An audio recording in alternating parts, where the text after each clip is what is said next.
नमस्कार मित्रों, जय श्री राम।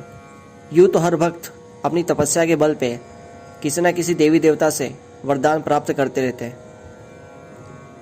हर मनुष्य अपनी कामनाओं की पूर्ति के लिए विविध प्रकार के देवी देवताओं से वरदान प्राप्त कर अपनी मनोकामनाओं को पूर्ण करते हैं। कोई भी देवी देवता कभी भी किसी मनुष्य से या किसी भी जाति के जीव से कभी आगे से याचना नहीं करते, परंतु स्वयं माता लक्ष्मी ने आखिर राजा बलि से ऐसी कौन सी मांग करी, आखिर उनसे क्या वरदान मांगा, तो सुनिए मित्रों। एक बार की बात है, भक्त प्रहलाद के पौत्र राजा बलि अश्वमेध यज्ञ कर रहे थे। उनके 99 यज्ञ संपूर्ण हो चुके थे और 100वां यज्ञ चल रहा था। तभी उसी समय भगवान नारायण के अवतार वामन भगवान का आगमन हुआ। वामन भगवान बलि के द्वार पर खड़े होकर दान की याचना करने लगे। तब बलि वहाँ आकर वामन भगवान से मनचाहा दान मांगने को कहा। तब भगवान ने 3 पग भूमि मांगी। फिर बलि ने संकल्प करके 3 पग भूमि का दान किया।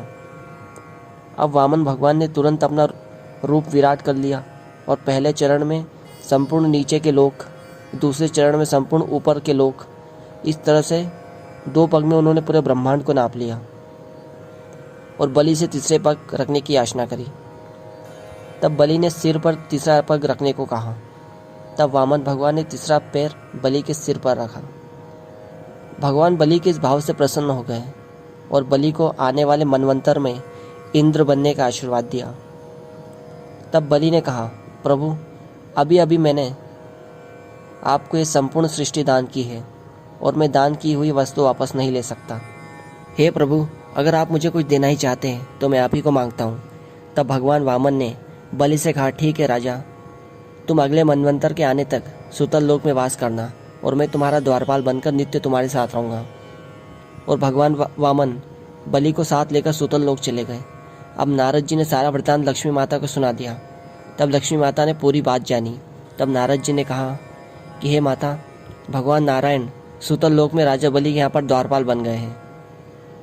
तब माता लक्ष्मी ने पूछा कि हे नारद जी, आखिर मैं ऐसा क्या करूं कि मैं अपने पति को प्राप्त करूं। तब नारद जी ने माता लक्ष्मी को संकेत कर दिया कि राजा बलि की कोई बहन नहीं है। माता लक्ष्मी नारद जी के संकेत को समझ गई और सुतल लोक में राजा बलि के पास एक सामान्य स्त्री का रूप धारण कर आ गई। फिर राजा बलि को लगा कि कोई स्त्री हमारे द्वार पर कुछ मांगने आई है और माता लक्ष्मी से पूछा, ये आपको क्या चाहिए, निसंकोच कहिए।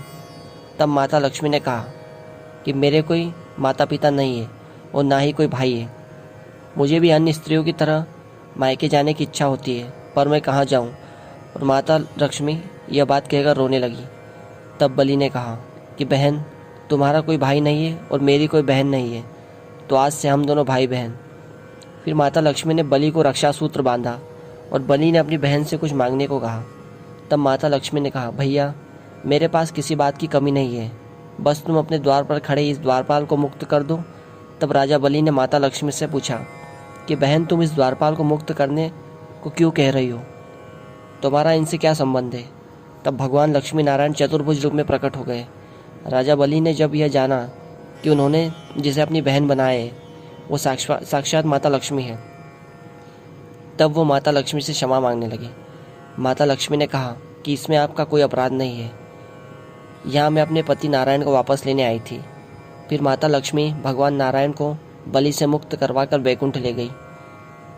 जहाँ नारायण होते वहीं लक्ष्मी स्वयं चली आती है। आजकल बहुत से लोग लक्ष्मी जी के पीछे दौड़ते हैं, कदाचित लक्ष्मी किसी के यहाँ अकेले कभी नहीं जाती।